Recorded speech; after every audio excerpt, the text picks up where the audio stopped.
नमस्कार दोस्तों, जय श्री राम, जय श्री श्याम। दोस्तों, मैं आपका दोस्त प्रमोद सिंह तंवर वीआरबी एजुकेशन पर आपका हार्दिक अभिनंदन एवं स्वागत करता हूं।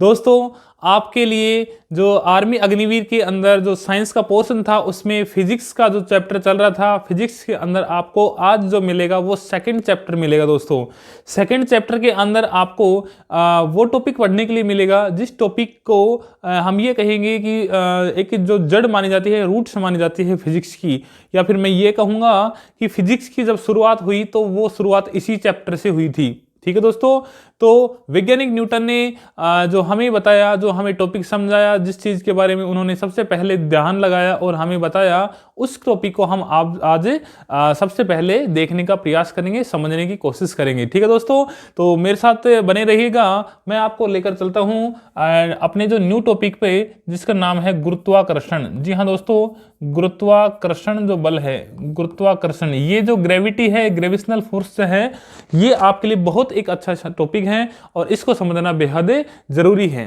ठीक है दोस्तों, क्योंकि ग्रेविटी को समझना बहुत जरूरी है। हमारे अर्थ पे ग्रेविटी कैसी है, अदर प्लेनेट पे कैसी है, सैटेलाइट पे कैसी है, इनको जो ग्रेविटी है समझना बहुत जरूरी है। ठीक है दोस्तों, अब चलते हैं हम गुरुत्वाकर्षण की तरफ। तो गुरुत्वाकर्षण क्या है दोस्तों? तो पहले थोड़ा सा इसके बारे में देखेंगे। गुरुत्वाकर्षण, गुरुत्वाकर्षण, गुरुत्वाकर्षण का मतलब हो गया दोस्तों, गुरुत्वाकर्षण का मतलब हो गया कि गुरुत्व प्लस आकर्षण। गुरुत्व मतलब होता है पृथ्वी, गुरुत्व, और आकर्षण मतलब अट्रैक्शन, आकर्षण। और गुरुत्वाकर्षण का मतलब हो गया दोस्तों, गुरुत्वाकर्षण मतलब कि गुरुत्व प्लस आकर्षण। दोस्तों, एक फोन रिसीव कर लेता हूं, चालू रखिएगा। दोस्तों, थोड़ा सा डिस्टरबेंस हुआ, चलो कोई नहीं, टॉपिक पे आते हैं। गुरुत्वाकर्षण दोस्तों, गुरुत्व प्लस आकर्षण, जो पृथ्वी की ओर आकर्षण जो लगता है वो आकर्षण बल कौन सा है? गुरुत्वाकर्षण बल। इस गुरुत्वाकर्षण के बारे में सबसे पहले किसने बताया था? वो बताया था दोस्तों वैज्ञानिक न्यूटन ने। वैज्ञानिक न्यूटन ने 17वीं शताब्दी में बताया था इसके बारे में। किसके बारे में? गुरुत्वाकर्षण के बारे में। मैंने एक आपको पहले भी बता रखी है कि न्यूटन जो थे वो एक सेब के पेड़ के नीचे बैठे थे और उनके ऊपर एक सेब गिरा। तो सेब गिरा तो उनको ऐसा लगा कि यार ये सेब नीचे ही क्यों गिरा, ये ऊपर क्यों नहीं गया। इसके बारे में उन्होंने विश्लेषण किया और उन्होंने बाद में धीरे धीरे इस पर स्टडी की और पता लगाया कि वो किसकी वजह से गिरा था। वो गुरुत्वाकर्षण की वजह से गिरा था, ग्रेविटी की वजह से गिरा था। तो न्यूटन ने 17वीं शताब्दी में ये नियम दिया या फिर इसके बारे में विश्लेषण किया। किसके बारे में? गुरुत्वाकर्षण के बारे में। और इन्हें गुरुत्वाकर्षण का जनक कहा जाता है, किसी वैज्ञानिक न्यूटन को कहा जाता है। गुरुत्वाकर्षण बल किसी भी दो चीजों के बीच में लगता है, जिसमें से एक चीज क्या होनी चाहिए? आपकी पृथ्वी होनी चाहिए। भाई, किन्हीं भी दो वस्तुओं के बीच में लगेगा जिसमें से एक वस्तु क्या है? आपकी पृथ्वी होगी। और गुरुत्वाकर्षण के बारे में जब बताया तो इन्होंने कहा, न्यूटन ने, कि जो गुरुत्वाकर्षण है, गुरुत्वाकर्षण बल सबसे कमजोर, गुरुत्वाकर्षण बल सबसे कमजोर अथवा क्षीण बल है। क्षीण बल है। कमजोर अथवा क्षीण का मतलब होता है वीक। ये सबसे वीक फोर्स है। अगर ऑल ओवर फिजिक्स में जितने फोर्स हैं उनमें से सबसे वीक फोर्स यदि है तो कौन सा है? ग्रेविशनल फोर्स है या फिर गुरुत्वाकर्षण बल है, जो कि सबसे कमजोर अथवा क्षीण बल है।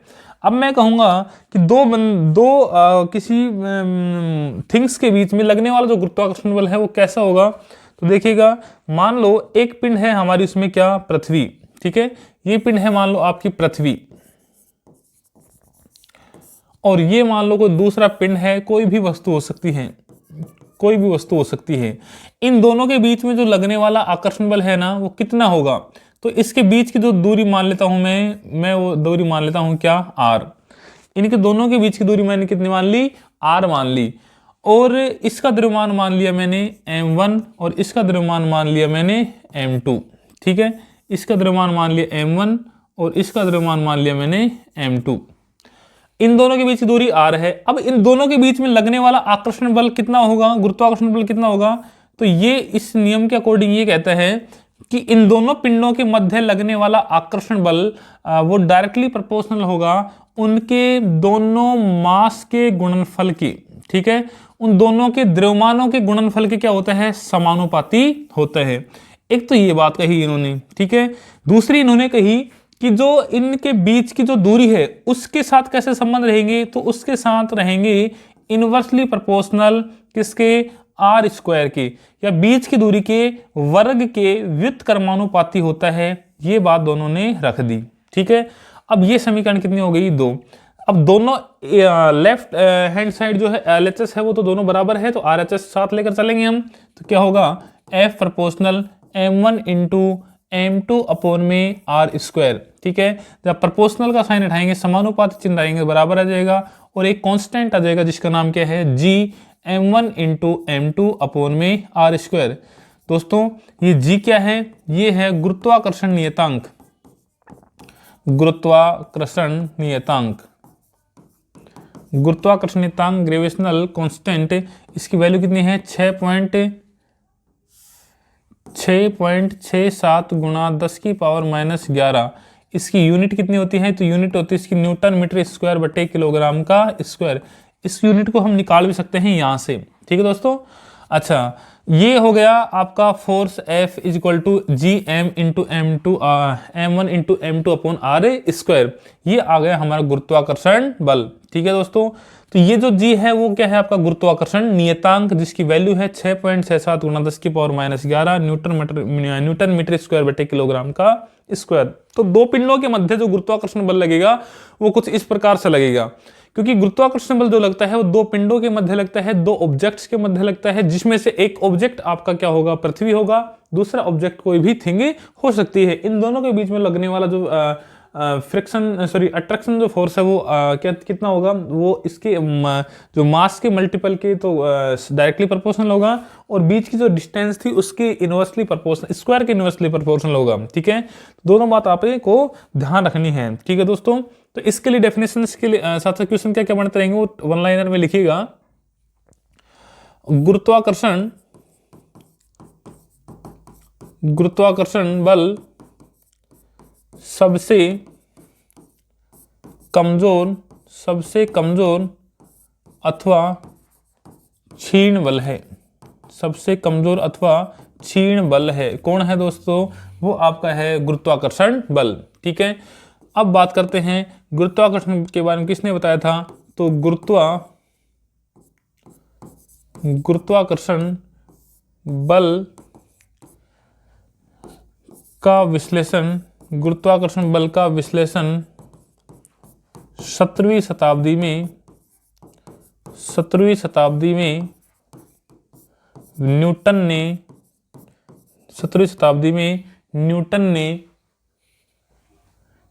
ने प्रिंसिपिया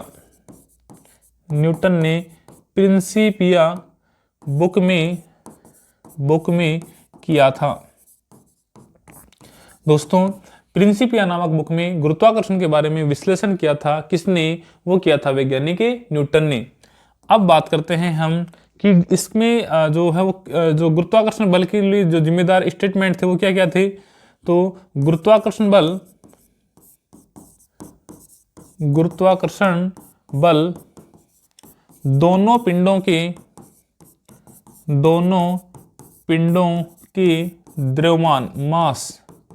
द्रव्यमान के गुणनफल,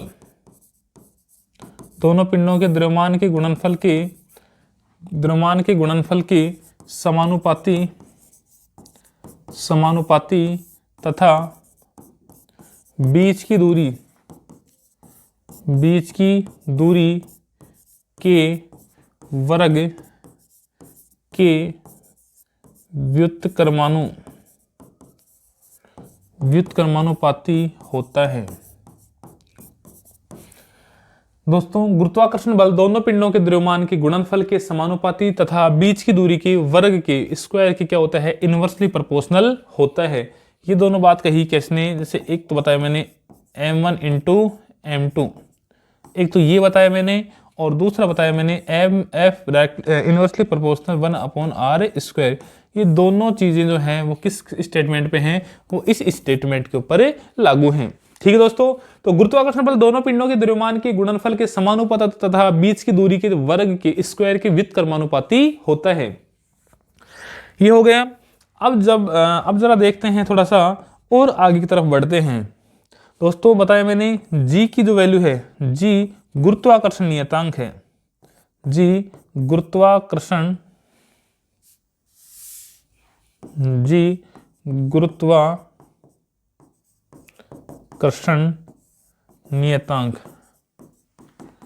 नियतांक है जिसका मान 6.67 गुणा 10⁻⁻11 न्यूटन मीटर स्क्वायर बटे किलोग्राम का स्क्वायर होता है, जिसका मान किलोग्राम ये होता है। ठीक है, और ये क्या है कि नियतांक है। ठीक है दोस्तों, अब लेकर चलते हैं थोड़ा सा स्मॉल जी की तरफ। ये तो कैपिटल जी है, स्मॉल जी क्या है दोस्तों, वो है आपका गुरुत्वीय त्वरण। गुरुत्वीय त्वरण ग्रेविटी एक्सेलरेशन जो है उसको स्मॉल जी से डिनोट करते हैं। किससे डिनोट करते हैं दोस्तों? जी से डिनोट करते हैं। मैंने आपको एक्सेलरेशन पढ़ाया था फर्स्ट चैप्टर के अंदर। एक्सेलरेशन क्या होता है? त्वरण। और त्वरण जो दोस्तों वो किसी भी वस्तु के वेग में परिवर्तन की दर, change of rate of velocity क्या कहलाती है? आपकी एक्सेलरेशन कहलाती है। किसी भी द्रव में किसी वस्तु के वेग में परिवर्तन की दर त्वरण कहलाता है। तो यहां यदि वेग में परिवर्तन होगा तभी त्वरण पैदा होगा, लेकिन ये सापेक्ष से देखा जाता है गुरुत्व के सापेक्ष। गुरुत्व बोले तो गुरुत्व होता है दोस्तों आपका पृथ्वी के सापेक्ष यदि कोई वेग में परिवर्तन हो रहा है तो वो आपका गुरुत्व त्वरण कहलाता है। जैसे मैं बात करूं कि मान लो कोई ये मार्कर है, इस मार्कर को यदि पृथ्वी की तरफ गिराया जा रहा है, ठीक है, पृथ्वी की तरफ गिराया जा रहा है, तो एक पिंड तो आपकी पृथ्वी हो जाएगी, अर्थ हो जाएगा, दूसरा जो ऑब्जेक्ट है वो ये हो जाएगा। इसको जब छोड़ा जाएगा तो इधर जो आकर्षण बल लगेगा तो वो जैसे जैसे ये वस्तु नजदीक आती जाएगी वैसे वैसे इसका वेग बढ़ता जाएगा। इसका मतलब वेग में परिवर्तन हो जा रहा है। अगर कंटिन्यू वेग में परिवर्तन होता जा रहा है तो उसमें वेग में परिवर्तन से ही क्या पैदा होता है? एक्सेलरेशन, त्वरण पैदा होता है। और ये जो त्वरण पैदा हो रहा है ये किसके सापेक्ष हो रहा है, किसके रिलेवेंस हो रहा है? वो आपके अर्थ के रिलेवेंस हो रहा है, या फिर मैं कहूंगा कि पृथ्वी के सापेक्ष से ये वेग में परिवर्तन हो रहा है। जब पृथ्वी के सापेक्ष वेग में परिवर्तन होता है तो हम कहेंगे वो त्वरण कैसा होगा? गुरुत्वीय त्वरण होगा। ठीक है दोस्तों, अब गुरुत्वीय त्वरण को डिनोट करते हैं किससे? स्मॉल जी से रिप्रेजेंट करते हैं इसको। स्मॉल जी से रिप्रेजेंट करते हैं किसको? गुरुत्वीय त्वरण को। पृथ्वी के लिए गुरुत्वीय त्वरण का मान कितना है दोस्तों? तो पृथ्वी के लिए स्मॉल जी का मान कितना है? वो है पृथ्वी के लिए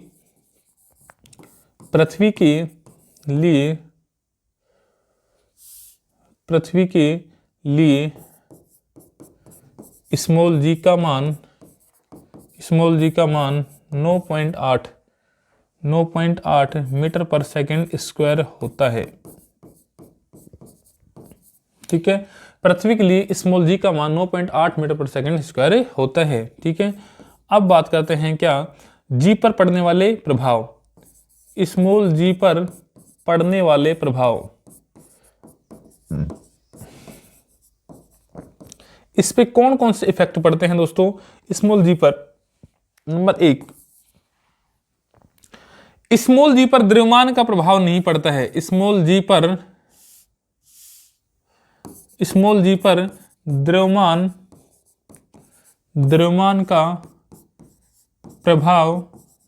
का प्रभाव नहीं पड़ता है, अर्थात द्रव्यमान का प्रभाव नहीं पड़ता है, अर्थात स्मॉल जी पर द्रव्यमान का प्रभाव नहीं पड़ता है, अर्थात एक समान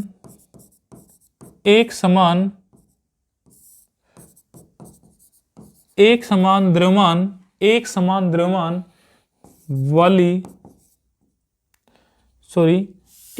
वाली तो बात अलग है। यदि असमान द्रव्यमान वाली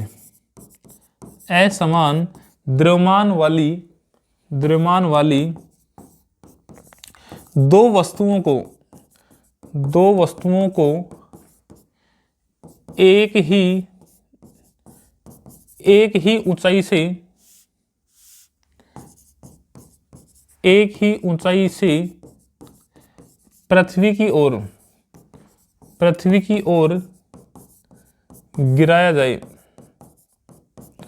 पृथ्वी की ओर गिराया जाए, स्मॉल जी पर द्रव्यमान का प्रभाव नहीं पड़ता है, अर्थात असमान द्रव्यमान वाली दो वस्तुओं को एक ही ऊंचाई से पृथ्वी की ओर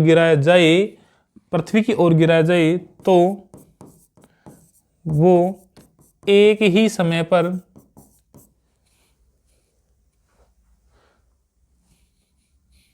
जी पर द्रव्यमान का प्रभाव नहीं पड़ता है, अर्थात असमान द्रव्यमान वाली दो वस्तुओं को एक ही ऊंचाई से दोस्तों निर्वात में एक ही ऊंचाई से निर्वात में, ये वैक्यूम की बात हो रही है, ये इंपॉर्टेंट है दोस्तों, ये है ना, क्या है दोस्तों, ये इंपॉर्टेंट है। ये एक ही ऊंचाई से निर्वात में पृथ्वी की ओर गिराया जाए तो एक ही समय पर ही पहुंचेगी।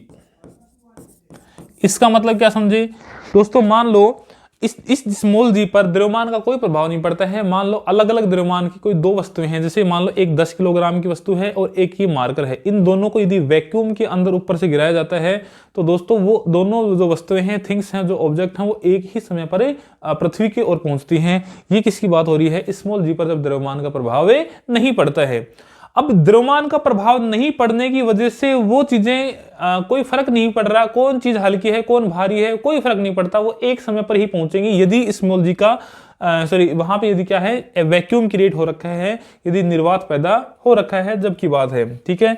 दूसरा, स्मॉल जी पर किस किस का प्रभाव पड़ता है, ऊंचाई, स्मॉल जी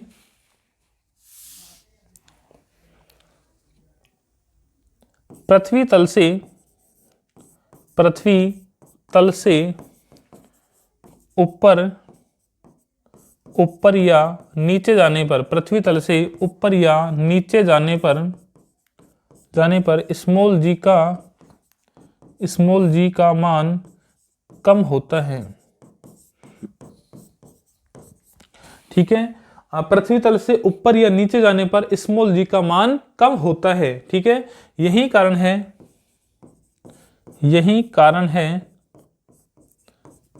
है कि कुएं में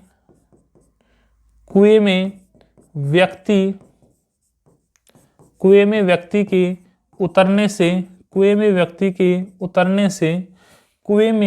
के उतरने से व्यक्ति का भार कम हो जाता है। ठीक है, पृथ्वी तल से ऊपर या नीचे जाने पर स्मॉल जी का मान कम हो जाता है। यही कारण है कि कुएं में व्यक्ति को उतरने से व्यक्ति का भार क्या हो जाता है, कम हो जाता है। दोस्तों, व्यक्ति के वेट में फर्क आ जाता है। भाई वेट में फर्क क्यों आता है, क्योंकि आपको सभी को पता है W बराबर क्या होता है, mg। m क्या है, मास, और g क्या है, ग्रेविटी एक्सेलरेशन या गुरुत्वीय त्वरण। जब ये कम होगा तो जाहिर सी बात है वेट भी कम होगा। यदि g का मान कम बढ़ जाएगा तो वेट भी क्या हो जाएगा, बढ़ जाएगा। लेकिन मास पर कोई प्रभाव नहीं पड़ता है। पृथ्वी तल के किसी भी कॉर्नर में चले जाओ, जो मास है m, उस पर कोई प्रभाव नहीं पड़ता है। तो पृथ्वी तल से ऊपर या नीचे जाओ तो जी का मान कम होता है। यही कारण है कि कुएं में व्यक्ति को उतरने से व्यक्ति का भार कम हो जाता है। दूसरा बताया, जी का प्रभाव नहीं पड़ता किस पर, द्रव्यमान पे। तीसरी बात और लिखिएगा इसमें, स्मॉल जी पर जो पड़ने वाला जो इफेक्ट है, उस थर्ड इफेक्ट में क्या आता है। यदि मैं बात करूं किसकी, आप यदि पृथ्वी के, ये जो मान लो पृथ्वी है, इस पृथ्वी की ये जो आपका इक्वेटर लाइन है, ये भूमध्य रेखा है। ठीक है, ये कौन सी लाइन है, भूमध्य। और ये आपका क्या है, नॉर्थ पोल है, ये नॉर्थ पोल है, और ये आपका क्या है, साउथ पोल है। ठीक है, तो यहाँ पे जी का मान है, वो जी का मान वो कम रहता है, जबकि यहाँ पे क्या रहती है, मैक्सिमम रहता है। ठीक है, तो किसी भी व्यक्ति का जो भार है वो यदि ध्रुवों की तरफ जाएंगे तो बढ़ता है, और यदि पृथ्वी की ग्रीन जो आपका इक्वेटर लाइन है, भूमध्य रेखा है, उसके पास रहेंगे तो कम रहता है। ठीक है, इससे ऊपर जाएंगे तो भी बढ़ेगा, इस ऊपर से नीचे आएंगे तो घटेगा, बीच से नीचे आएंगे तो भी बढ़ेगा, और नीचे से ऊपर जाएंगे तो क्या होगा, आपका बढ़ेगा। अब बात करते हैं क्या, तीसरा पॉइंट की तरफ। ठीक है, तीसरा पॉइंट क्या है, पृथ्वी के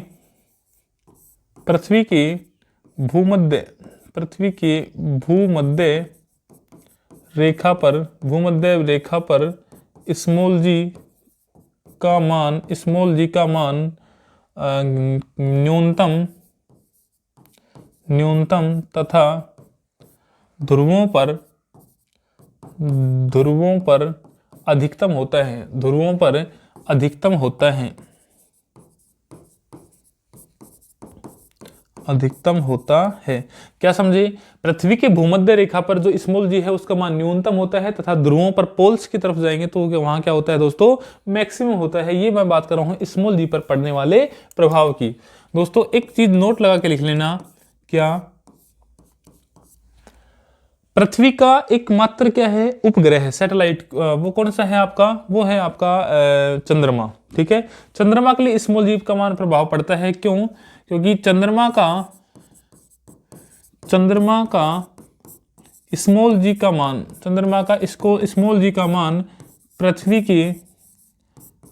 की स्मॉल जी की अपेक्षा 1/6 होता है। ठीक है, चंद्रमा का स्मॉल जी का मान पृथ्वी की अपेक्षा कितना होता है? 1/6 होता है, आता है या फिर अर्थात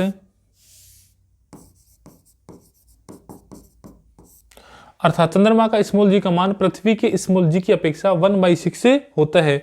अर्थात चंद्रमा पर भार पृथ्वी के भार की अपेक्षा 1/6 होगा। ये मैं इसलिए कह रहा हूं कि ये हमें ये कंफर्म हो गया कि जो चंद्रमा पे भार है वो पृथ्वी के भार की अपेक्षा 1/6 क्यों होता है। अगर चंद्रमा की पृथ्वी की यदि कंपैरिजन में देखा है तो चंद्रमा पर 1/6 हो जाता है वेट। क्यों हो जाता है? क्योंकि जी का मान भी 1/6 होता है। अब जी का मान 1/6 होता है तो मैं अभी बताया था मैंने कि डब्ल्यू बराबर क्या होता है? mg, और डब्ल्यू बराबर mg है तो जी का मान कम हो रहा है तो भाई जाहिर सी बात है डब्ल्यू का मान भी कम होगा। ठीक है, तो 1/6 हो जाता है। किसकी बात कर रहा हूं? चंद्रमा पर भार। जैसे एग्जाम्पल, किसी व्यक्ति का पृथ्वी पर भार 600 न्यूटन है। ध्यान रखना ये भार कह रहा हूं मैं, और भार हमेशा किस में काउंट होता है? न्यूटन में काउंट होता है। कभी वेट को आप किलोग्राम में काउंट मत कर लेना, किलोग्राम का कोई भी चेंजमेंट नहीं होता है। पृथ्वी पर भार 600 न्यूटन है तो चंद्रमा पर कितना होगा दोस्तों? तो चंद्रमा पर 1/6 करो इसका, चंद्रमा पर 100 न्यूटन भार होगा, 100 न्यूटन भार होगा। ध्यान रखिएगा, नोट लगा के एक चीज और लिख लेने का,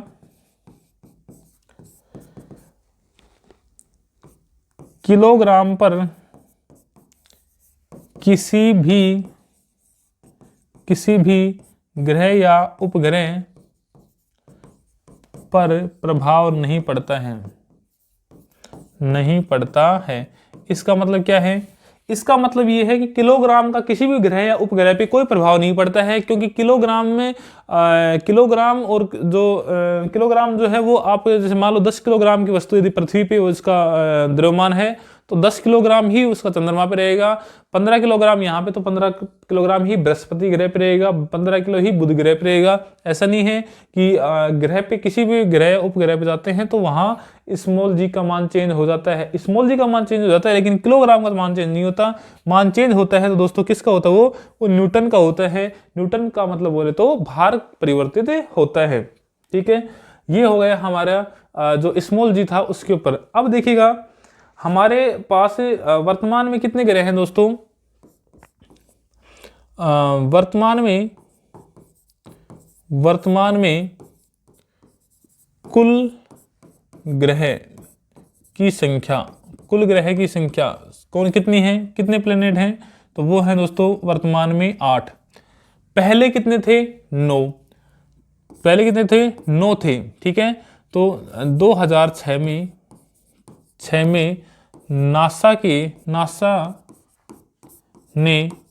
नासा ने यम या फिर इसको कहते हैं प्लूटो को ग्रहों की श्रेणी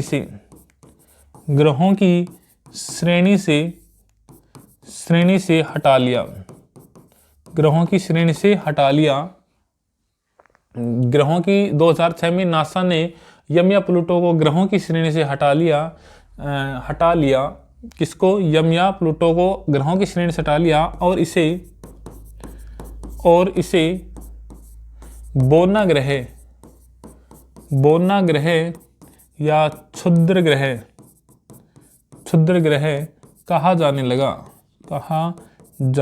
लगा। ठीक है, बोना ग्रह या क्षुद्र ग्रह कहा जाने लगा। 2006 में नासा ने इस ग्रह की जो श्रेणी है, ग्रहों की श्रेणी से इसको हटा लिया गया था। ठीक है दोस्तों, अब ग्रह क्या होते हैं? ठीक है, ग्रह क्या होते हैं? जो सूर्य के चक्कर लगाते हैं। ठीक है, तो हम कह सकते हैं सूर्य के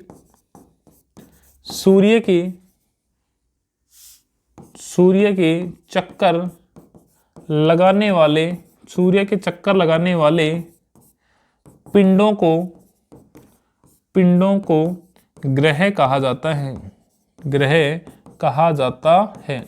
सूर्य के जो चक्कर लगाते हैं उन पिंडों को क्या कहा जाता है? ग्रह कहा जाता है। और बताया वर्तमान में कितने ग्रह हैं? 8 ग्रह हैं। ठीक है, सर्वाधिक, मैं तो केवल इसी गुरुत्वाकर्षण को पढ़ रहा हूं, मेरा टॉपिक ग्रह ने पढ़ाना नहीं है, मेरा टॉपिक पढ़ाना है ग्रेविटी को। ठीक है, अपना जो ग्रेविटी का टॉपिक है, उस ग्रेविटी टॉपिक में यहां से क्वेश्चन क्या आ सकते हैं, वो ये सैटेलाइट और जो प्लेनेट है वो हम बाद में पढ़ेंगे। ठीक है, तो सूर्य के चक्कर लगाने वाले पिंडों को ग्रह कहा जाता है। तो हम बात करेंगे कि सर्वाधिक स्मॉल जी वाला ग्रह वो कौन सा दोस्तों? सर्वाधिक है वो है आपका बृहस्पति। ठीक है, ये लगभग 23 के समथिंग होता है दोस्तों। और दूसरा जो है न्यूनतम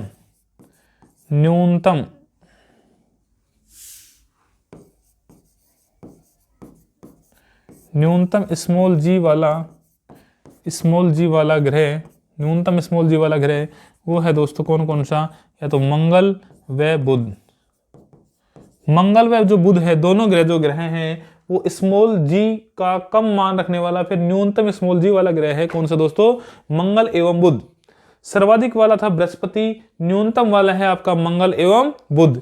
मंगल एवं बुध में सबसे कम स्मॉल जी है, और बृहस्पति की बात करें तो उसमें सबसे ज्यादा स्मॉल जी का मान होता है।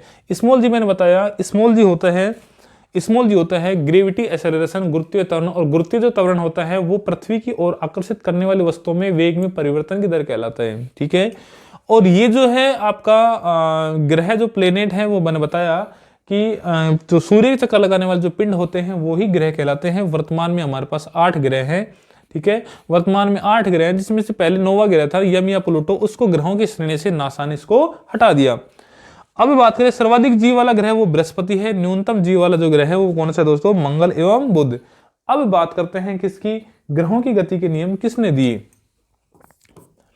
ग्रहों की गति के नियम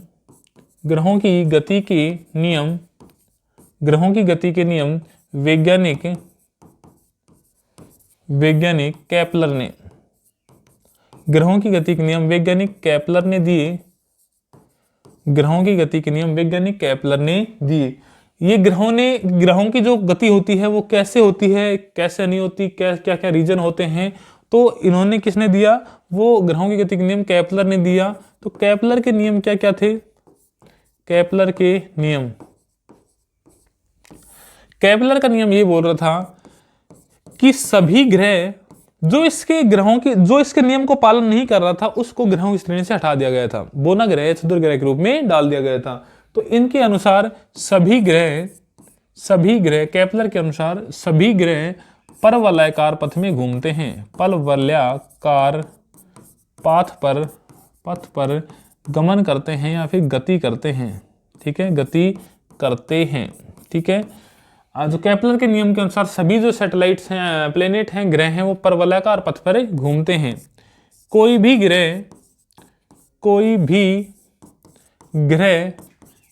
आपस में पथ को नहीं काटते हैं। कोई भी ग्रह जो है वो आपस में, जैसे मान लो ये अंडाकार ऐसे शेप में घूमते, कोई भी ग्रह ऐसे इसके ऐसे अपने आप को ग्रह जो पथ है वो नहीं काटते हैं, ऐसे इसके चारों तरफ ही घूमते हैं। जैसे मान लो ये इसे घूम रहा है तो ये ऐसे घूम लेगा, ये ऐसे घूम लेगा, ये ऐसे घूम लेगा, लेकिन आपस में पथ को नहीं काटते हैं। ये बाहर आउटर सरफेस के बाहर रहते हैं, एक दूसरे के पथ को कभी भी नहीं काटते हैं। ठीक है, ठीक दोस्तों, तो ये हो गया आपका, कोई भी ग्रह आपस में पथ को नहीं काटते हैं, सभी ग्रह परवलयाकार पथ में घूमते हैं। इन्होंने एक नियम और भी दिया था, वो नियम ये था क्या, जो ग्रह सूर्य के सबसे नजदीक होगा वह या फिर उसका परिक्रमण काल सबसे कम होगा। जैसे बुध ग्रह का परिक्रमण काल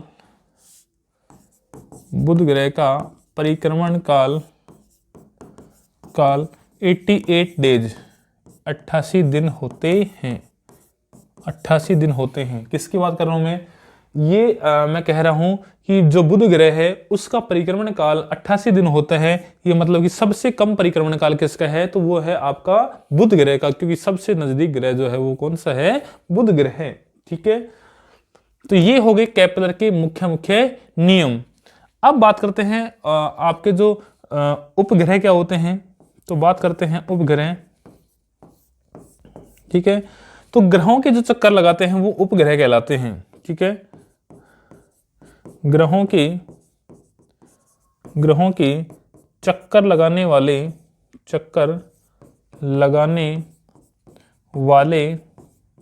पिंड क्या कहलाते हैं? ग्रहों के चक्कर लगाने वाले पिंड उपग्रह कहलाते हैं। उपग्रह कहलाते हैं। और उपग्रह के लिए मैं पृथ्वी के लिए जो क्वेश्चन बनता है वो इंपॉर्टेंट ही है कि पृथ्वी का एकमात्र उपग्रह, पृथ्वी का एकमात्र नेचुरल उपग्रह, एकमात्र प्राकृतिक उपग्रह, नेचुरल सैटेलाइट चंद्रमा है। प्राकृतिक उपग्रह चंद्रमा है, जिस चंद्रमा है। पृथ्वी का एकमात्र प्राकृतिक उपग्रह क्या है? चंद्रमा है। आर्टिफिशियल तो और भी है, जैसे आर्यभट्ट हो गया, इनसैट 2 भी हो गया। ठीक है, तो वो आपके आर्टिफिशियल है, जबकि पृथ्वी का एकमात्र प्राकृतिक जो उपग्रह है वो आपका कौन सा है? वो दोस्तों आपका चंद्रमा है। ठीक है, क्या है दोस्तों? चंद्रमा। पृथ्वी के जो ग्रह और उपग्रह हैं उनके बारे में आपने बहुत अच्छे से देख लिया। ठीक है दोस्तों, तो आपने देखा वो कौन सा देखा? ग्रह और उपग्रह। अब चलते हैं हम किधर? थोड़ा सा जल पी लेते हैं दोस्तों।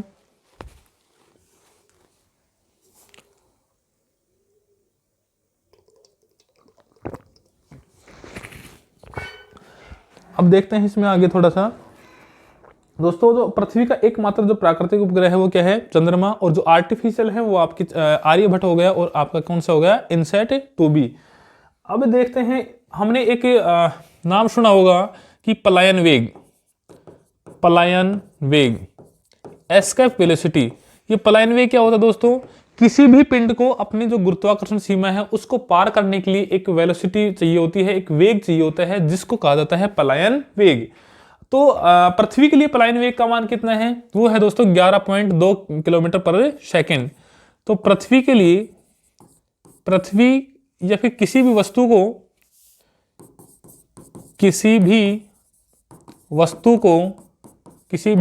को अपनी गुरुत्वाकर्षण सीमा को पार करने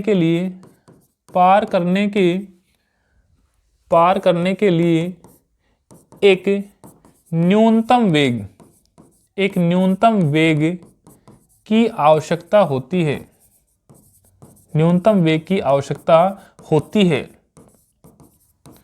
न्यूनतम वेग की आवश्यकता होती है, जिसे पलायन वेग कहते हैं, जिसे पलायन वेग कहते हैं। ठीक है दोस्तों, तो किसी भी व्यक्ति किसी भी वस्तु को अपनी गुरुत्वाकर्षण सीमा को पार करने के लिए एक मिनिमम वेलोसिटी चाहिए होती है, जिसको क्या कहा जाता है, एस्केप वेलोसिटी कहा जाता है, पलायन वेग कहा जाता है। पृथ्वी के लिए पलायन वेग का मान कितना है? तो पृथ्वी के लिए पलायन वेग का मान कितना है? 11.2 किलोमीटर पर सेकंड है। ठीक है, एक सेकंड में कोई वस्तु 11.2 किलोमीटर पृथ्वी से ऊपर की ओर फेंकने पर वो यदि गुरुत्वाकर्षण सीमा को पार कर जाए तो वो क्या कहलाएगा दोस्तों? वो आपका एस्केप वेलोसिटी यानी कि पलायन वेग कहलाता है। तो पृथ्वी के लिए हो गया 11.2 किलोमीटर पर सेकंड। दोस्तों, किसी भी उपग्रह को मिनिमम वेग यदि 41% बढ़ा दिया जाए, किसी भी यदि प्लेनेट का अगर वेलोसिटी 41% यदि बढ़ा दिया जाए तो वो प्लेनेट अपनी ऑर्बिटल से बाहर चला जाता है, वो एस्केप कर जाता है अपनी ऑर्बिटल से, अपनी कक्षा से। ठीक है, तो मैं ये भी लिखवा दे सकता हूं, आप भी नोट कर लेना क्योंकि ये भी कई बार एग्जाम में पूछ लेता है। ठीक है दोस्तों, तो नोट लगा के लिख लेना इसमें कि किसी भी ग्रह का यदि वेग 41% इंक्रीज कर दिया जाए, बढ़ा दिया जाए, तो यदि किसी भी ग्रह का यदि वेग 41% बढ़ा दिया जाए तो वह अपनी कक्षा को पलायन कर जाता है। क्या समझे कि पलायन वेग जो होता है उसको या एस्केप वेलोसिटी मैं कहूंगा कि किसी भी पिंड को अपनी गुरुत्वाकर्षण सीमा को पार करने के लिए 11.2 किलोमीटर पर सेकंड चाहिएगा वेग। और एक न्यूनतम वेलोसिटी की बात करूं तो वो एक प्लेनेट के लिए 8 किलोमीटर पर सेकंड होती है। अब 8 किलोमीटर का यदि 41% निकालते हैं तो वो 11.2 को क्रॉस कर जाता है। इसका मतलब वो अपनी जो एस्केप ऑर्बिटल है, अपनी कक्षा है, उसको बाहर कर जाएगा, उसको एस्केप कर जाएगा, उसके पलायन कर जाएगा। ये हो गया आपका पलायन वेग। ठीक दोस्तों, तो आपने गुरुत्वाकर्षण सीमा और गुरुत्वाकर्षण बल को पढ़ा आपने, ये आपको टॉपिक मेरे ख्याल से समझ में आया होगा। और अगर अच्छा टॉपिक लगा हो तो इसको लाइक करें, सब्सक्राइब करें और इसको दोस्तों चैनल को शेयर करें। आपके लिए ये जो चैनल है ये आपके लिए आर्मी अग्निवीर के लेकर बहुत जरूरी है। ठीक है दोस्तों, जय हिंद, जय भारत।